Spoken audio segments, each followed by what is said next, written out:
Welcome to Your Family Dog, a podcast dedicated to helping families love living with dogs. Here are your hosts, Julie Fudge Smith and Colleen Pelar. Hi, and welcome to Your Family Dog. I'm Julie Fudge Smith, and I'm here with Colleen Pelar, and we have a special guest today, Laura Sommers. She's not our typical dog expert in that she doesn't have a degree in anything dog, but she is a very experienced pet owner. She and her husband Scott have owned 8 large dogs, all over 100 pounds. They've had single dogs, they've had multiple dogs, they've had special need dogs. And so what we wanted to talk with her today was a pet owner's view of special needs dogs, and how do you cope with that? And what kind of surprises does that bring into your life? Now, Laura's been a client and a friend of mine for many years. She's also a terrific writer, and she did some writing about Neo, her real special needs dog, shortly after he died. And we'd like to start with some of the stuff that she wrote about Neo as an introduction to special needs dogs. So thank you, Laura, and there you go. Yes. All right, then. Well, he was the neediest dog we've ever had. He was the sweetest dog we've ever had. He made no secrets of his anxieties and quirks. For one so timid and unsure, he lived large. He was large. But he was also mostly destructive in small ways, or self-destructive. So it was easy to clean up, move on, forgive, and worry about him. It wasn't separation anxiety, because he was always a little separate from us anyway, from whatever was going on, from strangers. He kept himself apart to protect himself. He approached things sideways in his own way. He did it his way. And we didn't realize until he was gone what a character he was, how much he filled our house with his presence. He was 80% of the dog activity, 80% of the comedy, 80% of the dog stress. He was a drama queen with a devoted audience, and he had us trained. I think that's such a beautiful summary of a dog's life, and particularly a special needs dog, because you encapsulated all of the challenges of living with a dog who has these concerns, and your love for him really shows through. So thank you for sharing that, Laura. You're welcome. Yeah, that really was lovely. The question I'd like to start with is, one of the things you said in there is you didn't realize until after he was gone some of these effects. And I think that happens a lot with any sort of special needs dogs, whether it's fear or aggressive behavior or just, any forms of anxiety, that we don't realize how much we tailor our lives to our dog's needs until we're no longer doing that. Can you tell us a little bit about that and how that played out in your life? Yes, he took about a year to housebreak, which is pretty unusual, and Julie definitely helped me with some of that, and we went through all of the things that you find online that you should try, and very few of them worked, but finally we got him so that he could at least signal to us when he needed to go outside, and if you didn't act on it quickly, he would just sort of check out and go wherever he was standing. So that sort of persisted throughout his life. So as I said, he had us trained, and you get a little shocky with that kind of behavior, especially when it's a Great Dane. It's a big puddle. You end up with a pond, not a puddle.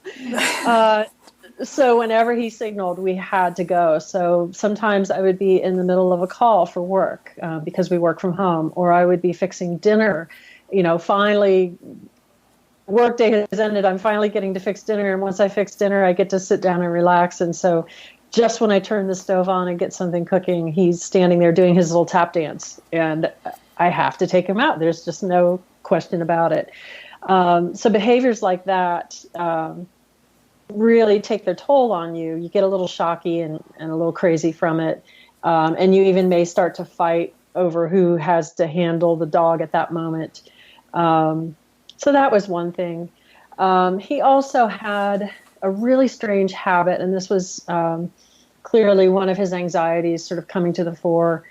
We called it canvassing because with the large dogs, we keep painter's drop claws on a lot of our furniture to protect slip cover, which protects the actual upholstery, which of course only partially works. But, in good faith, we keep the canvas on. And something would be bothering him, and he would start rubbing his nose on the canvas. And if you didn't stop him, he would rub it until the top of his nose bled. And so that was another, just like I said, he was mostly self-destructive. He didn't actually harm much of our furniture or walls or floors or anything, except if you count the pee. But yeah, the canvassing was a really strange thing that we just had to observe and try to figure out, and then try to figure out what we could do to ease whatever was happening with him at that time. So Julie used to kind of make fun of me because I would say he was our little autistic dog, and she'd say, "There's no such thing as autism for dogs." And I say, "Yes, but if there was."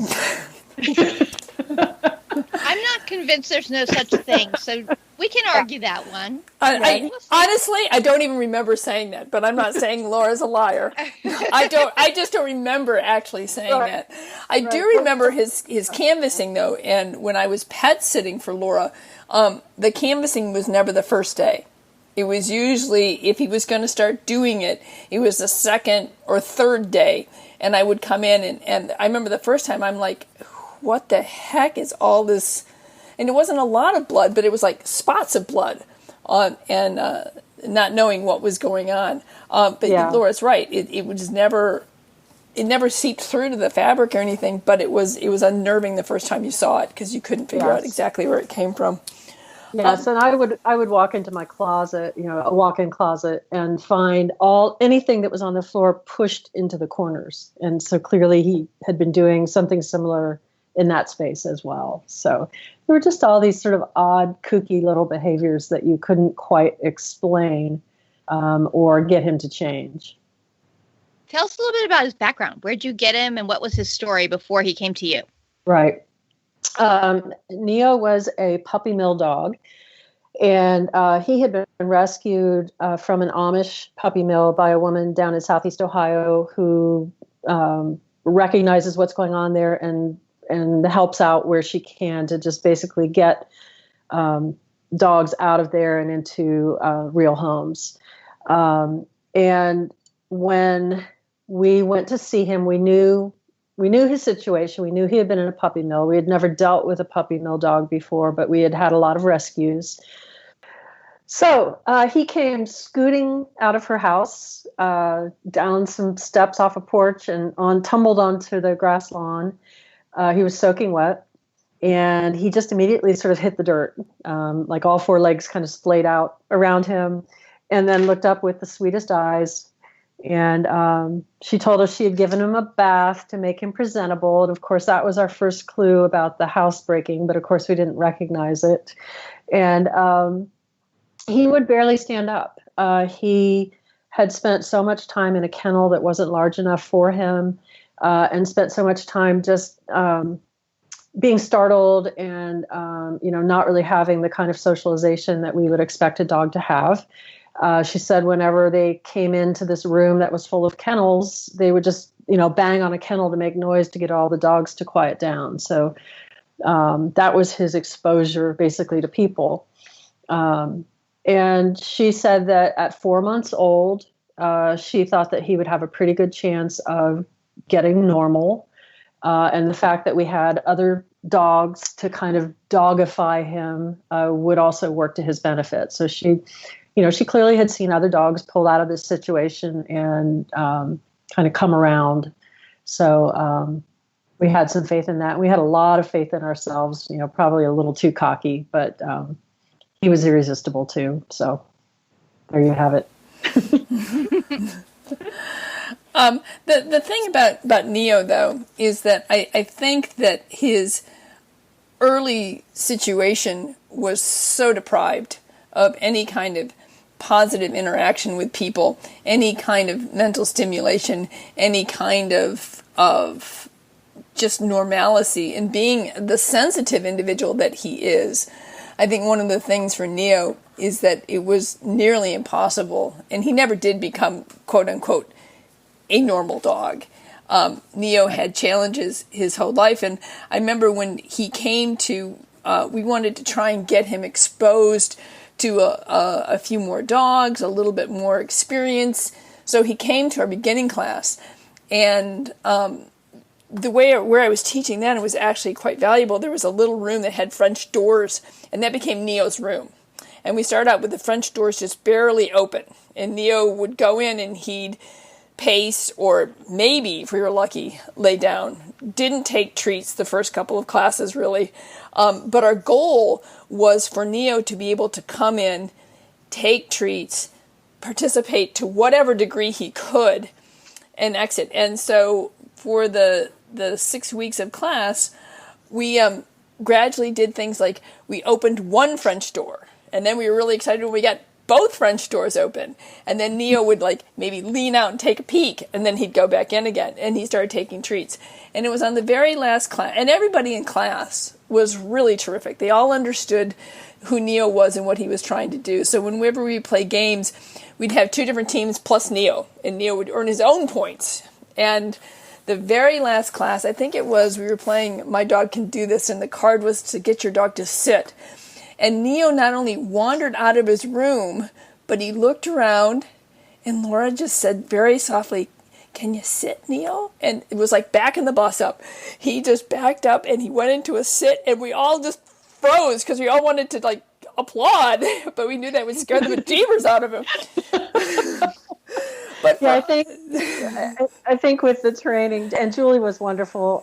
She was really my first full experience of positive reinforcement training, and we had done sort of the classic, more negative reinforcement approach before him, and it had worked okay because we had dogs with very even temperaments, and generally we would eventually sort of slip anyway, and be doing basically whatever the dog wanted us to do. So it all worked. But, that style of training was clearly not going to work with him at all. And we had attempted one traditional class with the choke chain and the, walking around in the circle trying to heel. And I remember we were outdoors, and he would just either freeze and stare off into the distance, which was another one of his big tricks, or I would just have to pull him off so he could go take a runny poop and shiver. So that didn't go very well. The positive reinforcement was far better. And, for your listeners, I just want to say it was a classic case of, but my dog does it at home.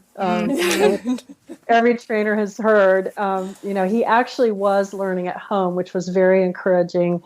And I had a couple of conversations with Julie where I realized, the point of class is not to have a lesson. I can pay attention and see what I'm supposed to be teaching him, but for him, the whole point of class was just the socialization and getting him to bond with me and connect with me through being in that little room together, and through me giving him treats and hitting the clicker.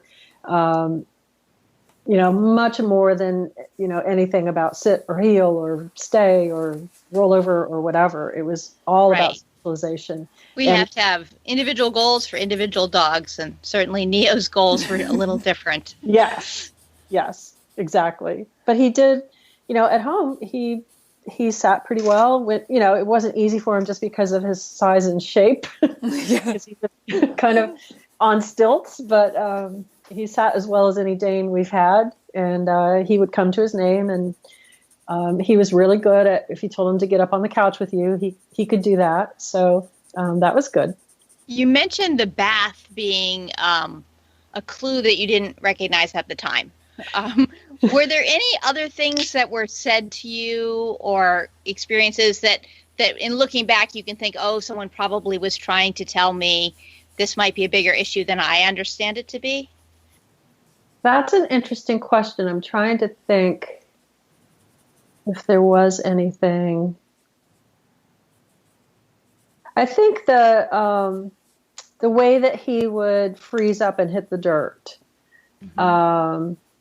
We had known puppies in the past, and sometimes they are kind of timid, and will tend to freeze up a little bit around you. But that really was his MO for a lot of situations. And I don't think we knew that behavior sort of carried all the way through his life. If he was unsure or anxious or afraid, he would just freeze. And I remember a couple of times having him on a walk in town. And again, with Neo, you never quite knew what the trigger was necessarily, but he would just freeze up and not walk anymore. He would just stand there in the middle of the sidewalk, with his legs kind of at that trapezoidal angle that they do. And no amount of cajoling or tugging or treats or I'm leaving you now or anything would work. In fact, the follow me and leaving some distance between you was probably the best approach with him sometimes, because you sort of worked with that fear a little bit. But he would freeze up. That was definitely one of his preferred responses. So you mentioned something about, I think in your writing, about that it could cause some conflict between the two of you. Did you find that having a special needs dog was a challenge, not just with managing him, but did it have an effect on your relationship with your husband? Absolutely. And we're together. We're fine. But but I will say that, as a result of Neo, we pretty much always had 3 dogs. We started out with 1, we added a second, and then the second dog needed a pet, so we got a third, and then we were always filling out that complement of 3. And after Neo, I said to my husband, I really need a break from this. And we are down to 2, which is actually pretty radical for us.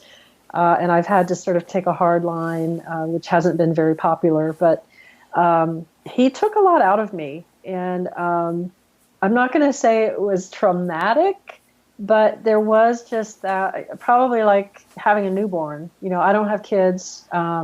But, just that feeling of I am not in control of my schedule or my life. And working from home was part of it as well, so that when Neo needed something, you had to react. So there was conflict. Sometimes one of us wanted to be out of the house, and so that meant the other one was going to be dealing with Neo for 4 hours on their own. Sometimes there were issues, or discussions about what would be the best course of action, especially when we were dealing with the house training, because one of the problems that we had was that we were trying to kennel him, and that had always worked for other dogs and had actually yielded a very quick result for us. Well, this little guy soiled his kennel. And almost seemed as if he thought he was supposed to go in the kennel, which if you think about his first 4 months of life, that's what he was trained to do. So after a long time of being very frustrated with this situation, and then also having him doing the canvassing on all of his bedding and messing things up that way and potentially hurting himself by chewing on bedding and things like that, we realized that he might really, really, really appreciate a spotless kennel. So we didn't keep him in there very long. And if he made a mess in there, we would immediately clean it up and get fresh bedding in there and make it a really happy place for him and use really good treats with it.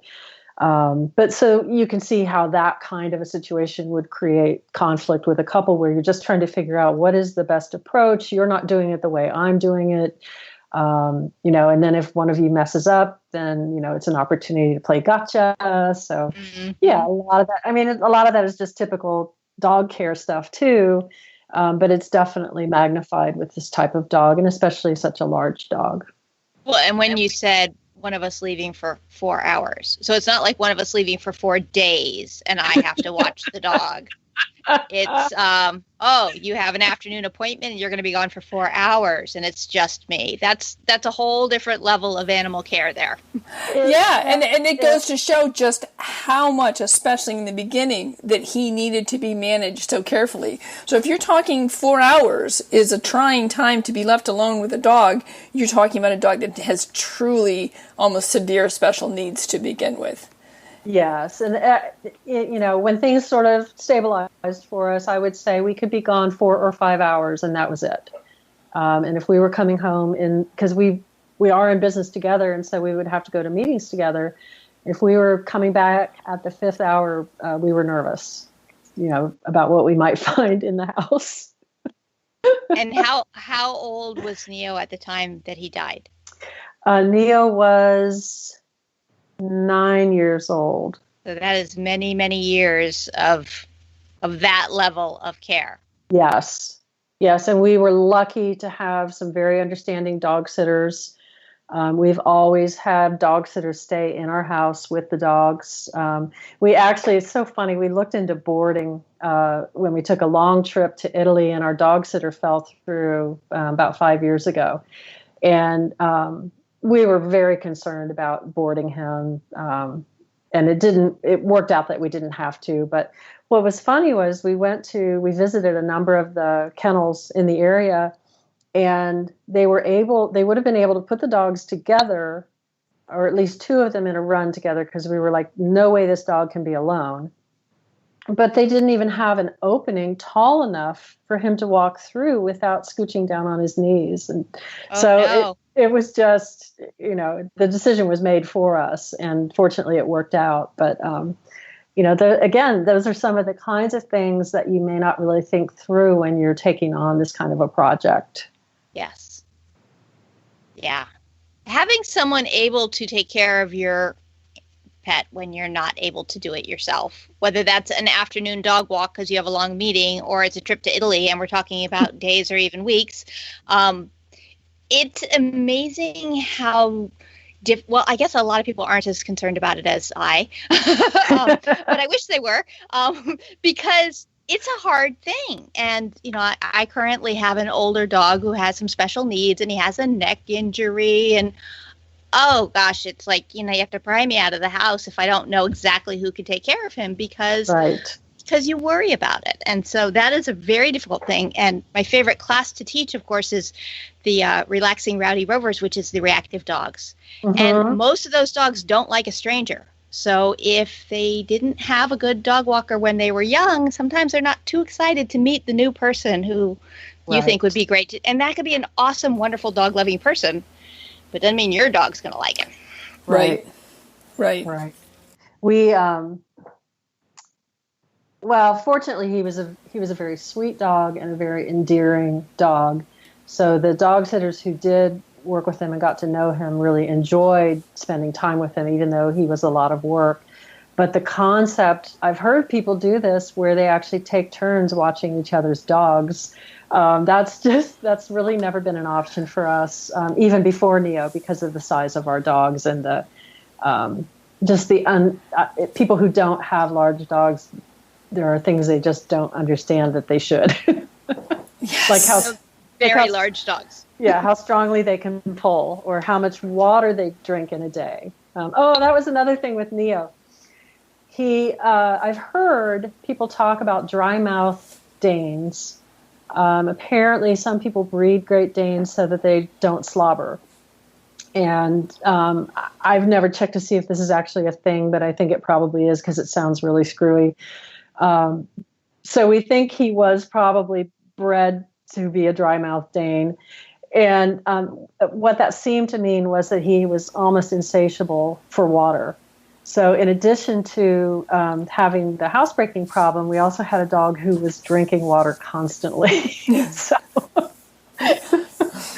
It was just always this balancing act with him, trying to, figure out what's his latest quirk and how do we make that fit with everything else and how do we create a routine around it. So we were pulling up water dishes and, closely monitoring how much he had drunk so that we would know, within the hour he's going to need to go out, whether he knows it or not, and things like that. So yeah, and then I imagine at first when you have a dog that drinks that much water, so now you're thinking, are we talking diabetes? Are we talking a dog that has special needs, health needs, in addition to all these special behavioral needs? So it's just sort of one layer after another.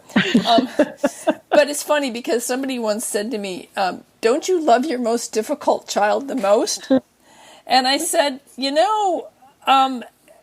I'm just not going to tell you which one's the more difficult child.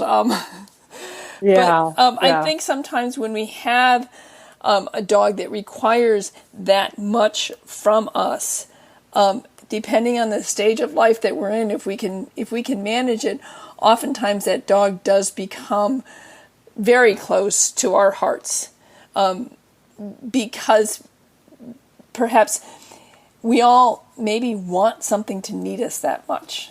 And to have a dog that you can take care of in that way is both exhausting and exhilarating. And so I sometimes think that where we may not want to repeat it, I think we're always sort of grateful for the opportunity to love and be loved in that way. Yeah. I don't know if this is the right time for it, but I have another thing that I wrote that really sort of talks about that, kind of the lasting impact that I felt like he had on me. And he contracted Wobbler's disease, or ended up with Wobbler's disease, which is a very unfortunate condition, and very hard to explain to him why his body wasn't working the way it should. And you can imagine, of course, taking care of a dog who's having physical problems, along with the usual mental and emotional. It just really intensified the situation. But as he was suffering through this, I wrote some things and said, his spirit has crept into mine. He has made me more patient and more compassionate and more tolerant. He has other ways, and I see the merit in them. He doesn't conform. He makes you have to rewrite the rule book. You have to be 100% kind and 100% attentive to this dog, because otherwise he just shuts down on you and you get nothing. So I think I've learned more about kindness and about not tempering it with sarcasm or judgment. He makes me be pure of heart, which makes me vulnerable. Okay, so now I'm going to start crying. I'm sorry. That's right. That's Colleen. It's very easy to make me weepy on this program. Both of us, actually. Yes. We just cry all the way through the program. Surprising we have any followers. That was beautiful, Laura. Really beautiful. And it really goes to perhaps, we have dogs for lots of reasons, but maybe that really goes to the underlying reason why people say, dogs make us better people. Mm-hmm. Because they force us to confront our humanity in a way that, you're right, that we can't use sarcasm. We have to use kindness. And so what a wonderful tribute to him, and what a wonderful tribute to you as a dog owner, of understanding what it is you need to do, what it takes to really be successful with a dog with special needs. And certainly he was so lucky to have you and Scott. There's no doubt in my mind about that. Well, thank you. So, Colleen, do you have anything else you'd like to ask Laura at this point? I think the question that keeps rolling through my head is, how do you think those of us in the dog community could do a better job supporting families who have really challenging dogs, so that they have the support and also the advanced knowledge when it's available to know whether or not this dog is the right fit for them? That's a great question, Colleen. That really is. I think we got very lucky to find Julie. She actually came to us first as a dog sitter, and so she became familiar with Neo and his environment and some of the issues we were having with him. And then we got him into the training, and fortunately it was positive reinforcement training, which I'm now a huge advocate of. So I think that's one thing is to just keep telling that story about positive reinforcement, and especially for dogs with special needs and emotional issues, how important it is to not negatively reinforce that dog and reinforce that fear. Boy, the dog community. I think there's, you know, I don't know. We've always thought about, could we foster dogs? And usually the answer comes back no. And I think part of it is because of the unpredictability of it, and then the difficulty of separating, you know, once you do sort of bond with that dog. So I think people need to know that if you're going to take on a foster dog, a rescue dog, a puppy mill dog, even a family dog that someone else realizes they can't handle, that you really need to go into it with your eyes open, even if you're an experienced dog owner, as we were, and just sort of telling that story about temperament testing, understanding differences between breeds, understanding early socialization, which I didn't really fully comprehend until we had Neo and had problems with it. And, you know, we also had to deal with multi-dog household issues as well, having 2 other rescues and this very special guy, and wanting them all to be at peace with each other. So it's not just that a little love will do it.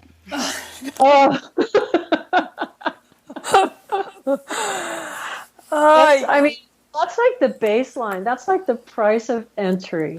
Yeah.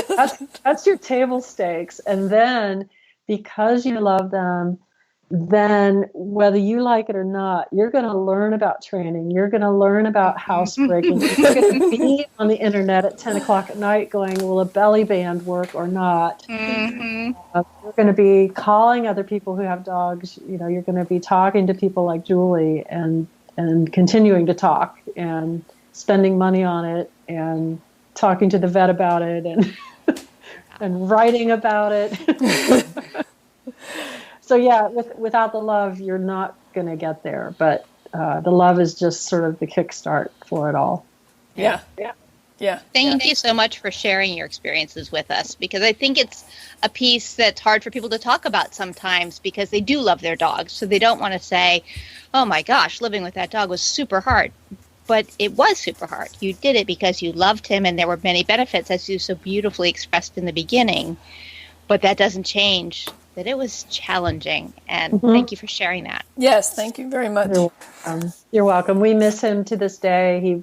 He was a solid black dog, and Julie and I have talked about this. With when an animal is solid black, you see them when they're gone everywhere. You see them in shadows. You see them in a shape. And we still see him in the house and miss him and miss his comedy and his spirit very much. All right. Well, thank you. And I know that Neo was, as I said, was very lucky to have you too. So thanks for joining us. You're welcome. Thanks for listening to Your Family Dog. Got questions? Interesting ideas? Colleen and Julie would love to hear them. Call 614-349-1661 or visit www.yourfamilydogpodcast.com to share your thoughts.